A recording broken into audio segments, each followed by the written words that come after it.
Well, everyone, welcome back to another special episode of Whiskey Riff Raff. We have the honor of interviewing two country music legends, Brooks and Dunn. So you are hands down my favorite artist, country artist, 90s country artist in general. So I feel very honored to be able to talk to you guys. And you never said that before. Did you hear what she just said? Can we have just a clip of that? Just on repeat. Buttering you guys up. We're not dumb, you know. We're buttered up. I'm serious. We've been sucked into deeper trenches than this. I went to your guys' show just last week, and I had 3 Brooks and Dunn shirts to choose from to wear for the night. So I was like, well, I didn't have to prepare. I didn't have to go buy anything. Super fan, if you've ever heard that term. Very cool. Yeah. Where are you from? I'm from California. What kind of California?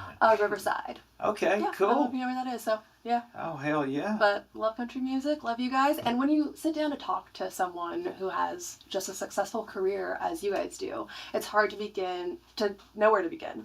So you guys met in your late 30s, is that correct? Mm-hmm. What was your guys' life like prior to meeting?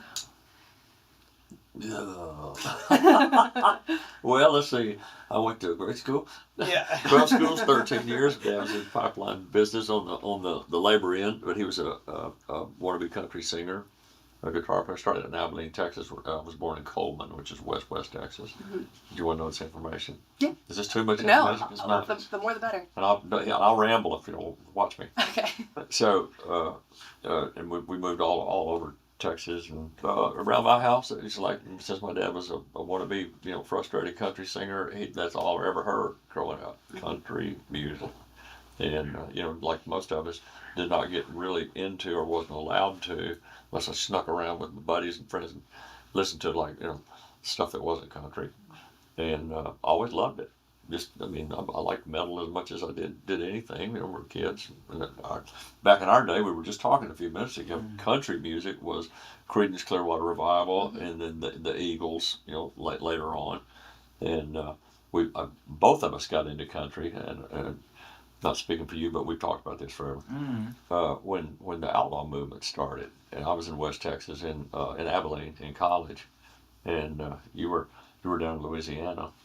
And all around close to the same age, and that's where it all happened for us. Cause it was kind of like the perfect emergence of rock and country, and that's when it kind of perked up. Willie came in with Waylon, and they did that outlaw thing, and they started hitting the drums a little harder and turning the guitars up a little louder, and they were rock and roll outlaw cowboys. That's what we were, just rock and roll cowboys. Yeah. Pretty much. Yeah. And that ended up here. Went to spend some time in Tulsa after I left Abilene, and fell in with a bunch of down there. There was Shelter Records was there, but at the same time, the largest country booking agency, the Jim Halsey Company, was in Tulsa at the same time. So it was a healthy music community. I probably scratched my way to Nashville a little earlier. Glad that I didn't, after it's all said and done. Because I wouldn't want to be any place other than where I am now. But kicked around there, got married, got a couple of kids, and now they're grown, and I actually have 3 kids.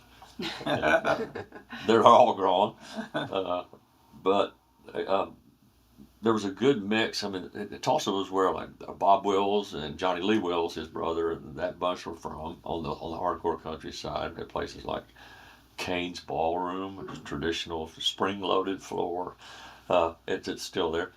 And at the same time, Eric Clapton's band is from there. And J.J. Cale, Leon Russell, Joe Cocker was in and out all the time. So we were just it was really fun if you kind of were lucky enough to get in that clique. And I was on the outer perimeter of it because I was the little wannabe country singer. They're all like, yeah, that's cute. We've heard of George Jones. So, and then one thing led to another, and I ended up here. Here we are in Nashville, 30-something years later. Yeah, I know. And I'm from Shreveport originally, which is East Texas, pretty much. And same thing, though. For me, it really started, my dad was into commercial country, which was Hank Williams, Roger Miller, Johnny Cash. When I had I remember I had 100 Songs by Johnny Cash was my first songbook, you know, and just learned to play every one of them that I'd ever heard before and started, you know, getting albums and whatever. But, you know, when we were 10, 11, 12 years old, that's when the Beatles hit, Rolling Stones. Otis Redding, for me, I was into a lot. My sister was really into soul music, you know, from Sam Cooke and all that stuff, and I love those records. I loved Otis Redding, which ripped way off into. Well, there's a lot of that in that part of the country. Yeah, there was. It was just kind of that thing, and had bands in college, you know, and we played everything. We played from, you know, from Hank Williams to Frank Zappa, just and everything in between. And it's why when people start throwing rocks at what's traditional country and this and that and whatever, I'm like, man, we didn't care. Mm-hmm. And it is when I first heard about the first Willie Nelson picnic, it's like just whatever we liked is what our band played. It's like, have you heard this? Oh shit, let's do that, you know. And but everything coming out of Austin then was real deep songwriter stuff, you know, and that's, you had Jerry Jeff Walker, which was Guy Clark was behind a lot of those great songs and whatever. Those songs kill me. And like Ronnie's part of the world, there was a guy, Willis Allen Ramsey. I got that record and I went, God, those songs were so good. And my dad was a pipeline contractor. Interesting enough, we both had that kind of connection. But those truck drivers on the pipeline, man, they had those pointed-toed boots, more pointed than these, and they had their feathers combed back with that slick grease, whatever it was, you know, and it was all Merle Haggard or all George Jones. They would cry real tears when they listened to that music. It freaking mattered to them. These are the toughest sumbitches on the planet, too. But, I mean, they would break down when George Jones or Merle Haggard or any number of those classic really guys you know about. So I respected that because those guys were my heroes. They cut a finger off or smashed a finger off of the pipe. I know. And just wrap it up and keep going. Haggard starts singing that on Stop Home Church. That's it. We love sad country I songs know. around here. So I we'll know. definitely touch on that more. Yeah, working swamping, they call it, on those bulldozers for those guys. I was just oiling and greasing and helping welders, welder helper, you know, handing welding rods. All that. Those guys were badasses, and that was really where I toughened up. And that's cowboy. That's as totally. cowboy as anything. You know, as rodeo cowboys. I mean, they're not Totally. riding bulls, but man, what they're messing with will get you hurt in a hurry. Yeah. You know. But really, what I loved and what you learned in college was Stones and all that kind of that music was what. Leon Russell freaking killed me, man. I just loved his music. I loved his playing. I loved his singing. It's badass. I didn't care that it wasn't on the radio. That's how we traded music at the time. You know, music is so fractured and so available now. I mean, somebody to hand you a Leon Russell record and you play it the first time, that's a treasure. It's like, okay, I got to find everything. It was, you know, we were so passionate about the stuff we liked and listened to. So when young acts that are real country acts, you know, they may grow up having the same bonfires we did and whatever, but they got who knows what hip hop hero they got or what, and they're all jamming and banging to that and whatever, but they start writing songs about that bonfire and whatever, and people that go, that ain't country, well, hell yeah it is, because they don't know. They may not have been listening to Buck Owens or whatever like that. You know, they just, whatever came through their frat house or whatever in the last 5 or 6 years, frick, rock on with it, man. I've always kind of been behind that. I went to New Orleans, was determined to see if I could cut it down there. Being from Louisiana, you know, and my dad had taken me down there to the track and stuff when I was really young, and I always had That's a dangerous thing. I know. I always Never been, wanted to but see. I've I heard stories. spent Take it, yeah. We're taking New Orleans and get you a monkey foot. Anyway, spent a good 72 nights in a row, you know, on Bourbon Street and playing down there and just getting it out of my system. Had a good friend up here that was working for Charlie Daniels Publishing Company, invited me up to write songs. And I wrote songs for 10 years and had some success. I had, I think 4 or 5 number ones by different artists and quite a few cuts, but, you know, it wasn't any big living or anything. Even number ones back there, if it wasn't The Gambler or something like that, you know, I was making a decent living at it by, you know, middle income, but I was concerned about being able to put my kids through college, honestly. And same thing, Ronnie and I get introduced, and in 1990 had, you know, actually pitching a song, Lost and Found. I think Ronnie had heard that, and Tim Dubois had played Me Neon Moon and Boot Scootin' Boogie. I went, damn, those are good songs. That cat can sing. And he just kind of offered us a record deal real loosely. We didn't know who was getting offered the record deal, who he was Yeah. setting up. He took me in the office without Kicks on it, and he played me Kicks, like 3 or 4 songs that Kicks had. And then I think he did the same with you. Mm-hmm. And we were both thinking, okay. He goes, what do you think of this guy? I think it's cool. It's got like a good kind of progressive Eagles vibe to it, and kind of all that stuff reminded me of the west of the Mississippi desert Eagles vibe with a little harder core Telecaster popping in it and steel guitar. And shoot, I mean, it was that fast, y'all. Like Tim was putting that label together, Arista, with Clive Davis. And Had him a boy singer. This guy Alan Jackson Jackson. had signed already. I think he just went down a list. Uh-huh. And said, okay, I got a female singer, I got Alan Jackson, got this group, I don't need a duo. We're like, well, I don't care.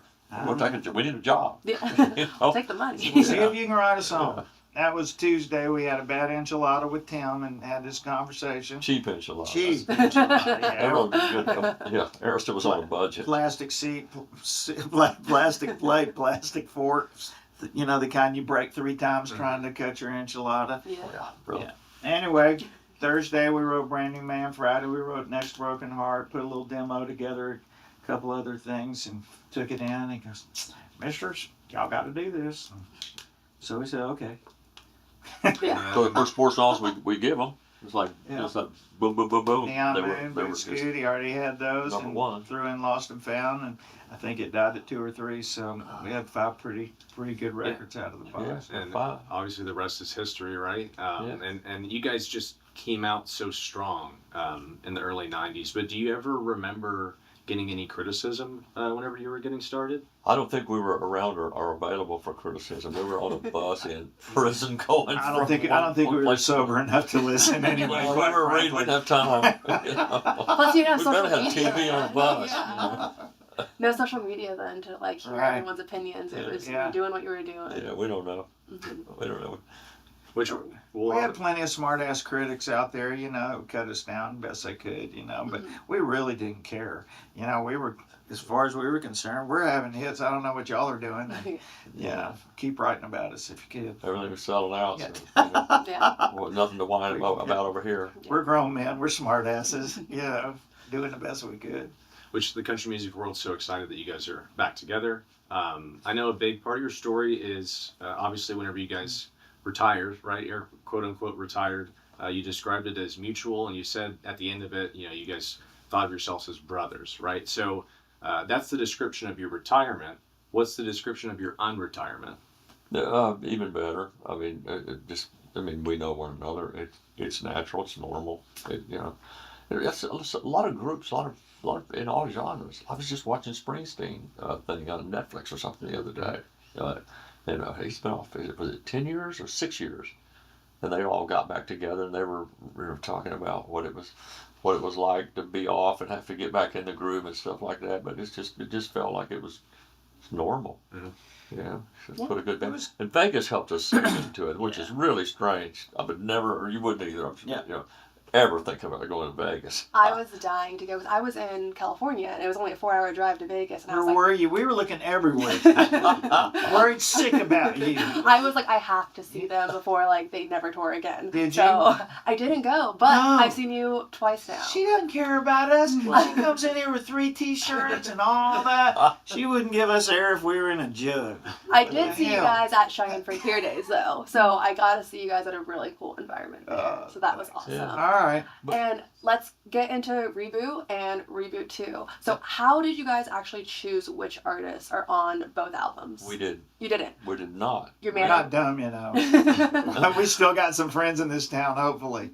Very uncharacteristic of our manager. He's a go-getter for sure, and great. Mhm. He's got a bunch of good acts. It's been successful over the years, but he called us for Reboot 1 and said, we're gonna do this. He said, you good? And we're like, I don't care, go ahead. So we did Reboot 1. Kind of everyone stayed, between the lines on that, and the guys that were coming in. One of the catalysts was that we would see Luke Combs or another younger artist coming up, like wearing our stuff on stage, a T-shirt or a cap or something. And people start calling me, "You watching this? He's wearing your cap." I'm like, Casey just a- Musgraves playing Neon Moon out Yeah. there. Like, well, that's cool. And I think that's what Clarence said. Man, there may be an album here. You know, if we'll, let me talk to some other people. I'll just get back to you because I got a whole list of people. Here's the songs they want to do. Bang. yeah, but it wasn't that all that orchestrated. And then Reboot II, which is where we should be talking about. We'll finally get Yes. to it. We will. Yes. Yeah. Ended up to this point. Reboot 2 comes along, same thing. Clarence, our manager, calls and he says, "Well, I'm going to start putting this thing together if you guys are good with it." And we're thinking, to an extent, we're going back into like repeat the process of Reboot 2. Yeah, maybe not.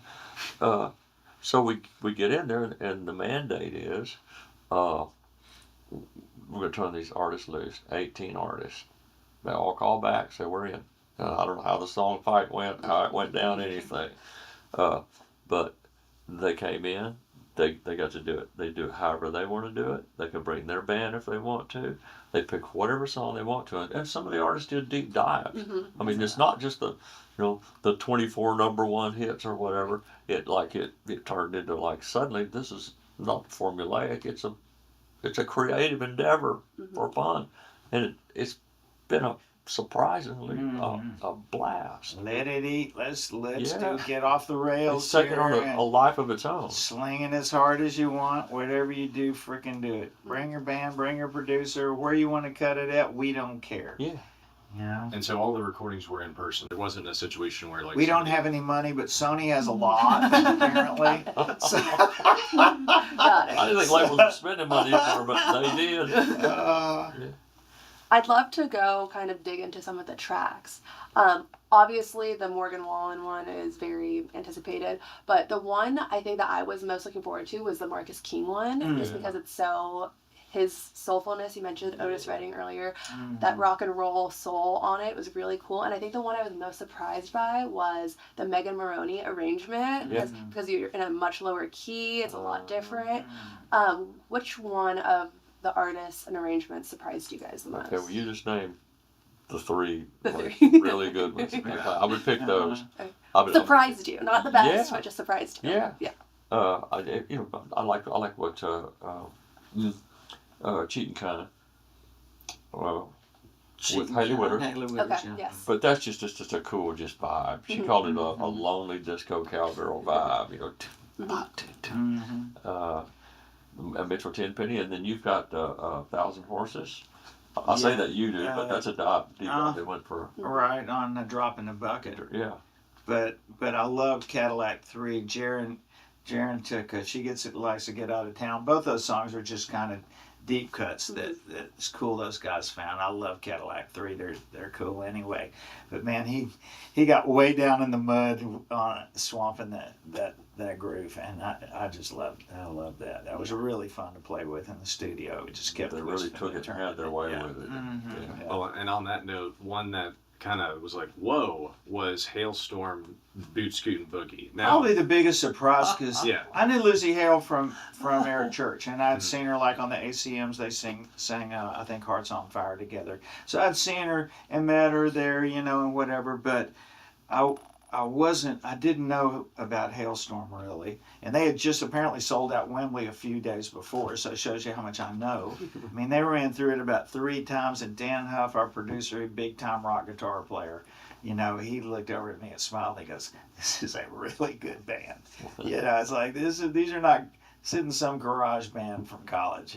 They've been together 20 years. Her and her brother and the other 2 guys. And man, they smoked that thing. And then Ronnie had to sing it with her. So get you some of that. I screamed along a little harmony, but he had to do the heavy lifting again. you could replace your morning cup of coffee with that version of the song. Well, yeah, right. The alarm clock. Yeah. Yeah. And another one that had me, like my jaw was on the floor dropped, was the How Long Gone Bluegrass mix. Oh, yeah. It was so different, and I love bluegrass too, just completely different than your normal sound. So Sean Camp is a co-writer. Oh, okay, I didn't. Yeah, so Okay, him and Jerry Douglas, that's kind of their band. And Sean's a great friend, a hell of a songwriter, and it's just really funny, man. we got a lot of calls from them on how do you want to do this and whatever. We're just like, just come play it, you know. It's like, well, but I mean, should I do my guitar with this? I said, dude, just come play it, Yeah. you know. And when they came and played it, they freaking came and played it. Same thing, like Hailstorm. They walked in the room, they all sat down, they all got sound checks on their individual instruments, and then bang. When they kicked it off, it was like bluegrass. There you go, we're on it. Do you guys have any bluegrass influences? Because when you were mentioning that bands you liked, you mentioned a lot of rock and a lot of country. I don't know. I did a Yeah, go 100, ahead. 100 years ago in Muscle Shoals, I did a project with Sam Bush and the Newgrass Revival. You'll never hear it. But that's how I walked into a buddy's house in Tulsa one day, and I hear this music like coming from the inner sanctum of the house. I walk in the living room, and it's Leon Russell sitting at a grand piano, and the Newgrass Revival all standing around it, playing and singing, getting ready for Leon's tour, because they went out with him for a while. Man, That's crazy stuff. Yeah, we all ended up being Love it. fast friends. The good stuff. Yeah. Saw it up in that tour up in Maine.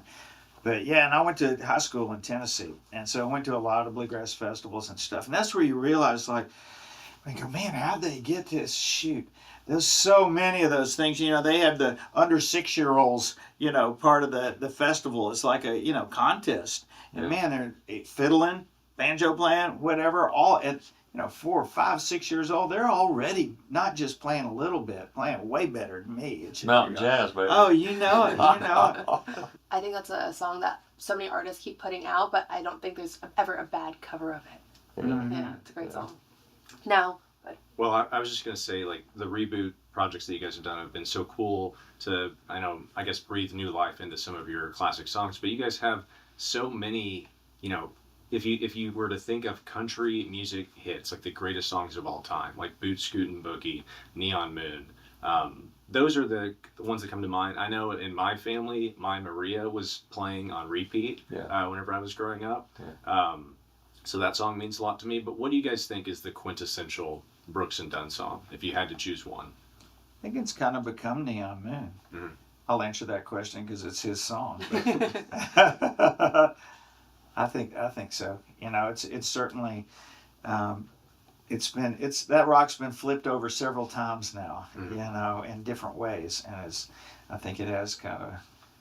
We're calling our tour this year, which we've never done before. We did have the Neon Circus, but it'll be the Neon Moon tour. Now we're scrambling to find a big production Neon Moon or something somewhere.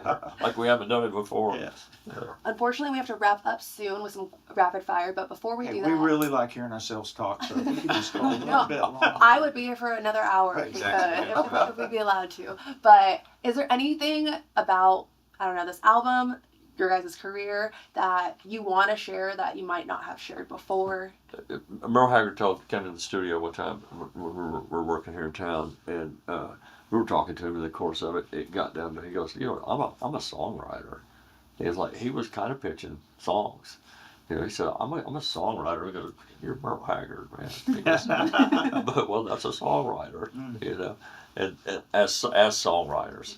I get where he was coming from at that point, because it's the music that takes you there. It's not, you know, it's not the looks. It's not how you sing. It's all that. People used to ask us, you know, way back in the beginning, what would you want people to remember you by? And it's going to be that music. Music is it. That's it. That's why we're all here. And Merle was kind of a father figure to us, and when we did decide we were going to take a break, we really at one time didn't know if we were going to get back together or not. We just felt we were at that point in our lives we needed to take a break from it.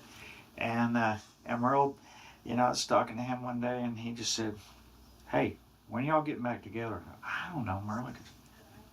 Listen to me. Y'all got a thing. You got a thing. Everybody doesn't get to have a thing, okay? Y'all got one. He goes, don't waste that. Yes, sir. I said, and I was interviewing him. I took that clip and I sent it to Ronnie. And he's Funny, like, man. I know. He's Y'all like, had a thing. I know. He's He like, was right. Okay. If Haggard says you got a thing, you got a thing. We need to figure this thing out. Yep. Okay, well, we'll wrap up with some rapid fire brought to you by Browning. First question is, what is your favorite sad country song? It'd have to, what the classic would be, He Stopped Loving Her Today. Yeah. You know. Hunting or fishing? Ooh.